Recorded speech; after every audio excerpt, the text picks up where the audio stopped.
कि आज भी हम उसे छूट नहीं पा रहे हैं। बिल्कुल मुगलों की भाषा हमारी भूमि पर भी आज ये जो जमीन है इसका रेवेन्यू रिकॉर्ड देखते हम निशानदेही, जमाबंदी, नकल, मुसाबी, मौजा, इंतकाल, ये सब मुगल देश को तोड़ा। हम टूटे, उन्होंने नहीं तोड़ा।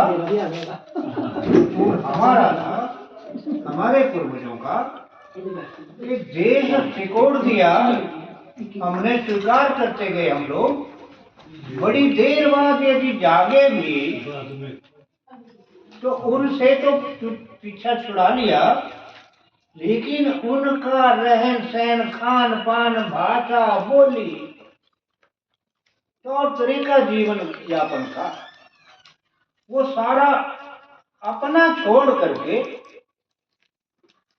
उनका अच्छा लगना और देखा देखी में, चाहे फैशन कह लो, चाहे भाषा कह लो, चाहे शिक्षा कह लो, देखा देखी में जरूरत है चाहे नहीं है, अपना पर्पण है या नहीं है, लेकिन करना। शिक्षा नहीं, अच्छे स्कूल में स्वयं तो पढ़े, वहां चटाई नहीं होती थी, घर से बोरू ले जाते थे बैठने को। लेकिन ये सोच के कि मेरी जो संतान है बहुत बड़ी बने, नेकटाई वाला,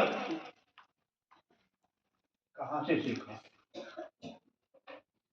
मैं ये एक बात मान के चलता हूं, क्योंकि मैं जन्मजात विश्लेषक हूं और सेवा भी सरकार में भी, विश्लेषण, analysis, quality control, research and development मेरा यही क्षेत्र रहा। तो आज भी जब से आप सबके साथ जुड़ा हूं इस लेखन कार्य में, गायन में, साहित्य में, उसमें भी मैं इन्हीं चीजों को ढूंढता हूं, विश्लेषण करता हूं। तो हम देखें, देश कहा गया, देश सोने की चिड़िया था, और उन्होंने कहा कि ये भूखे नंगों का देश, आए राज करने। अब जरा विश्लेषण करें कि यदि भूखे नंगे थे तो तुम क्या करने आए यहां? गरीब की झोंपड़ी में कभी डाकू जाता है क्या? यानी जब वो डाका डालने आए तो सोने की चिड़िया थी, ये प्रमाणित होता है। लेकिन उन्होंने क्या किया, पहले देश के अंदर ऐसी चीजें डाली, देश का नाम बदलो, लोगों में डिवाइड एंड रूल, छुआछूत फैलाओ। मुगलों से हमारे यहाँ पर्दा प्रथा चली, क्योंकि जो भी सुंदर कन्या देख के, सुंदर महिला देख के उसी को गायब कर देना, अपना बना लेना। बाल विवाह इसीलिए शुरू हुआ, क्योंकि जब माथे पे सिंदूर देखते थे, बिंदी देखते थे, तो उसको जरा कम उनकी वो रहती थी इच्छा कि नहीं ये विवाहिता है, किसी की है तो चलो नहीं। लेकिन अब विवाहिता देख ली तो उसको ले जाते। अब परिवारों में ये चीजें ऐसे तक हम सिमटते गए कि वो मुगल ले जाएंगे, नहीं तो कन्या की शादी थाली नहीं कर दो, पेट में ही रिश्ता कर दो, तेरे कन्या होगी मेरे पुत्र होगा, तो हम आपस में समझी बन जाएंगे। हट्टा बट्टा बिल्कुल यही।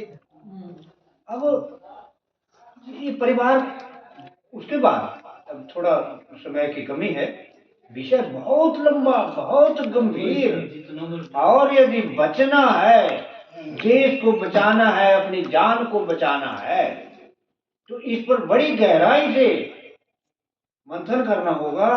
और इसका बचाव क्या है, उपाय क्या है, this that should start from first person singular. कोई माने ना माने, लेकिन मैंने करना है। अभी बोलते क्या क्या पढ़ते रहते हो, क्या कविताएं लिखते हो, क्या गीत गाते रहते हो, कौन सुनता है, क्या असर पड़ता है? पड़ता है। शब्द बोलते हैं, आज नहीं तो कल बोलेंगे। इसी तरह से स्वयं फर्स्ट पर्सन सिंगुलर को ये अपनाना है। अब आती है बात, देश देश बनता है गांव से, गांव बनते परिवार से। अब सब कुछ टूटता जा रहा है और सिकुड़ता जा रहा है। इसके पीछे क्या कारण? कारण है सोच और समृद्धि। परिवार में हम देखते हैं, हम गांव के ग्रामीण पृष्ठभूमि से आते हैं सभी, जब तक गरीबी है, कमी है, तब तक एका है। रोटियां 4 हैं, खाने वाले 6 हैं, प्यार से थोड़ी थोड़ी खा। जब धन धान्य आना शुरू हो गया, सुख सुविधाएं आ गई, ये चोर, ये खराब, ये काम नहीं करती, मैं ऐसा कर दूंगी, मैं के चले जाऊंगी, मैं ऐसे चलूंगी, मैं पति के साथ चले जाऊंगी, ये सोया रहता है, ये ज्यादा खा गया, इसने दही खाया, मुझे दूध नहीं मिला, बजो वाला। मतभेद मतभेद होते हैं, होने चाहिए, यहाँ भी होते हैं। नहीं ऐसे बैठो, माइक से बोलो, खड़े होके बोलो, ऐसे बोलो, आप ऐसा करो। मतभेद होते हैं, परिवार में होते हैं। बच्चे की शादी करनी है, पति कहते नहीं ऐसे नहीं, ऐसे करेंगे, ऐसे ये गहने बनाएंगे, इतना सामान लेंगे, ऐसा करेंगे, उसको बुलाएंगे, उसको नहीं बुलाएंगे, हमारी सामर्थ्य नहीं है। पत्नी कहती नहीं नहीं, बच्चे कहते डीजे लगना चाहिए, नहीं तो क्या शादी हुई। वो मतभेद है। लक्ष्य सबका एक है कि हमारा कार्य बहुत ही अच्छी तरह से संपन्न होना, इसे मतभेद कहते हैं। लेकिन मेरी बात नहीं मानते तो मैं नहीं करूंगा, मेरी बात नहीं मानी तो मैं नहीं बैठूंगा, वो मनभेद है। या हमारे भी संघों में भी ये मतभेद को, जो मनभेद बनता है, तो मेरे कहने का यह है कि हमें हमारा कसूर ये था कि हम भोले वाले भारतवासी, और वो इतने इंटेलिजेंट, इतने चतुर कि जिन्होंने सदियों हमारे ऊपर राज किया, वो आज भी सदियों तक हमारी संतानों पर भी राज, उनकी पहनावा, भाषा, बोली, खान पान, आदतें सब राज कर रही हैं, और हम उसको स्वीकार करते हैं खुशी खुशी से। अपनी माँ को माँ नहीं कहना, दूसरे की माँ को अपना लेना माँ कहना। देखिए, इस बात को ऐसे भी सोचा जा सकता है कि दूसरे के बाप को बाप बोल के देखो। ये जैसे कल भी मैंने गाया गुड मॉर्निंग गुड इवनिंग, ये कितना त्याग करने में क्या कठिनाई है? फोन पे हम हेलो बोलते हैं, हरिओम बोलने में क्या दिक्कत है? हम तो बोलते हैं हरिओम। यहाँ से जब हम जो शुरू लगे करेंगे, उनको आदत बन गई है कि अपनी बात, अपनी चीज को हम अपनाएंगे, अपना देश, अपना परिवेश, सब कुछ, तो सब कुछ एका भी बढ़ेगा और कुटुंब भी। अब कुटुंब देखिए, हम लोगों ने ये समस्या आई, देश में जनसंख्या बढ़ रही है, चुनी हुई सरकारों ने बोला हाँ जनसंख्या बढ़ रही है, पाठ्यक्रम में पढ़ाना शुरू कर दिया, जनसंख्या कंट्रोल करो, कंट्रोल करो। परिवार नियोजन आ गया, हमने खुशी खुशी अपनाया, लेकिन एक ही समुदाय ने अपनाया, और आज वो जो मैंने कविता बनाई है, अभागी अभागा वंशनाश होने पर बैठ गए हम लोग, वंश खत्म होने वाले,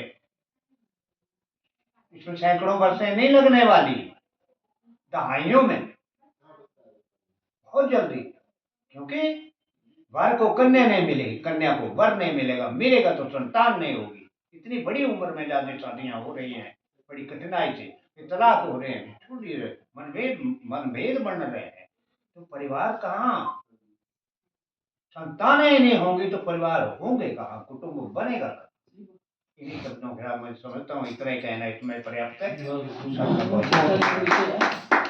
बहुत अच्छा बोले बहुत अच्छा। आगे रखने